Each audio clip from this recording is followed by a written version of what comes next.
د قبر او جهنم د عذاب نه او د مالدارۍ او غریبۍ د شر نه د پناهۍ دعا. بیا زمونږ په باره کې چې څوک زمونږ نه څوک متنفره کوي که نه چې دوی خو هلمزوي دوی د قبر عذاب نه مني دوی دا نه مني زمونږ په باره کې هم دروغ وایي. د قبر کې چې عذاب زه نه منم نو بیا په کتاب کې دا عنوان څنګه ورکړو چې د قبر او د جهنم عذاب. د هرې خبرې تحقیق کوئ، هر اورېدلې خبره صحیح نه وي. ګورئ اوس که قبر کې فتنه نه وی او په قبر کې عذاب نه وی نو بیا رسول صلی الله علیه وسلم د څه نه یېرېږي چې الله ته وایي ما ته وساته. خیال مې دې خبرې ته کنه روایت عایشه رضی الله عنها دی او د امام بخاري، امام مسلم، امام نسائی، امام ابن ماجه دې ټول راوړی. وی رسول صلی الله علیه وسلم به دا دعا غوښته اللهم انی اعوذ بک من فتنة النار وعذاب النار. یا الله زه پناه غواړم په تا سره د اور د فتنې نه او د اور د عذاب نه. وفتنة القبر وعذاب القبر او د قبر د فتنې نه او د قبر د عذاب نه. قبر کې فتنه هم ده. د قبر فتنه څه شی دی؟ سوال او جواب د منکر او نکیر، دا فتنه ده، امتحان ده. نو پناه ونیوی شو په الله پوری د دې نه، د جهنم عذاب، د قبر عذاب، د جهنم فتنه، د قبر فتنه چې الله دې نه مې وساتي. اوس که قبر کې فتنه نه وی او په قبر کې عذاب نه وی نو بیا رسول صلی الله علیه وسلم د څه نه یېرېږي چې الله ته وایي ما ته وساته. خیال مې دې خبرې ته کنه داسې ټکی هم نه دی چې لکه موږ یې تاو راته وکړو بله معنه وله وکړو. ښه واضحه دی وفتنة القبر وعذاب القبر. عذاب عرب خو پیژني موږ هم زموږ ماشومان هم پیژني چې عذاب څه ته وایي. صحیح شو؟ او قبر قبر ته وایي. نو ښه واضحه دلته رسول صلی الله علیه وسلم د قبر د عذاب تذکره کړې ده. دا قبرونه دا داسې معمولي مه ګڼئ چې تاسو ورشئ مقبرې ته او یاره بس داسې د خاورو ډېري ولاړ دي. نه، زه دې نږدې ورځو کې الله توفیق راکړي یو چکر مې ولګو مقبرې ته سهار کې. نو هلته هسې بیا ولاړو ماسې سوچ مې کوو نو یو دا خبره مې ذهن ته راله ما دلته دلته یې څومره پراته دي، دلته جګړې ختمې شوې، دلته مال ختم شو، دلته دبدبه ختمه شوې ده، دلته رعب ختم شوی دی، دلته د دې خاورو لاندې ښایست پروت دی، د دې خاورو لاندې ځواني پرته ده، د دې خاورو لاندې زنانه پرته ده، د دې خاورو لاندې سړی پروت دی، د دې خاورو لاندې مالداره دی، د دې خاورو نه قریب دی. هغه چې نه یې لګېده د خپل ورور سره، د خپل ملګري سره، د خپلوانو سره، هغه دلته پروت دی. هغه چې لګېده هغه دلته پروت دی. هغه مونځګزار دلته پروت دی د خاورو لاندې. هغه بیلماز هم پروت دی.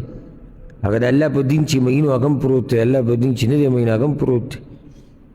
د رسول صلی الله علیه وسلم په طریقه چې روانو هغه هم پروت دی، هغه چې نه روان هغه هم پروت دی.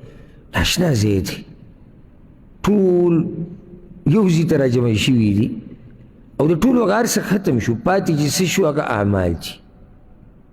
نو اوس که دغه څه پورې موږ نښتي یو چې هغه د قبره پورې دا زموږ کمعقلتوب دی.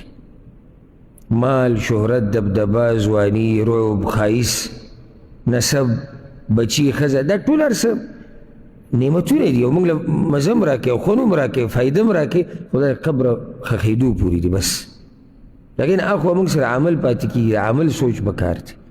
نو دا قبر داسې هسې یو دغه مه ګڼئ. ځکه رسول صلی الله علیه وسلم صحابه کرامو ته وایي که نه، دا قبر یا د جهنم په کندو کې یو کنده ده یا د جنت په باغچو کې یو باغچه ده. مونږ خو ظاهره کې الله موږ ته نه ښیي دغه، او حدیث کې راځي که الله درته ښوولی وی نو تاسو به مړي نه وی ښخ کړی. دومره سخت عذابونه به دې قبر کې روان. هغې کې د الله حکمت ته موږ ته ونه ښو، بل دا چې زموږ د ایمان پته ولګي. موږ خو مړی ښخ کړو، خاوره پې ور واچوو، بس دغه م سوچ دی چې بس یو کنده وډکه شوه د خاورو نه. دا دې کنده کې دننه بیا یو غټه معامله روانه، غټه خبره روانه. چا ګټلې ده، چا بیللې ده.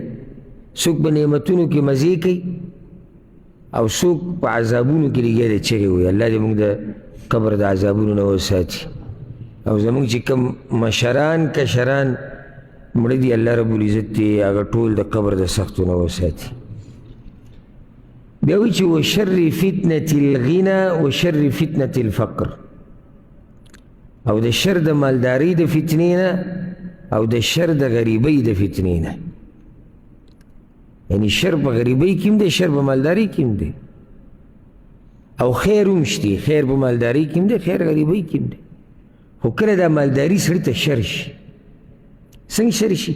ډېرې پیسې سړی د الله د دین نه منع کړي، شر پکې راغی. کارونه چې ډېر شي سړی د الله د دین نه منع شي، تکبر په سړي کې راشي، شر راغی. بد اخلاق شي، شر پکې راغی. غریبۍ کې هم شر پروت وي.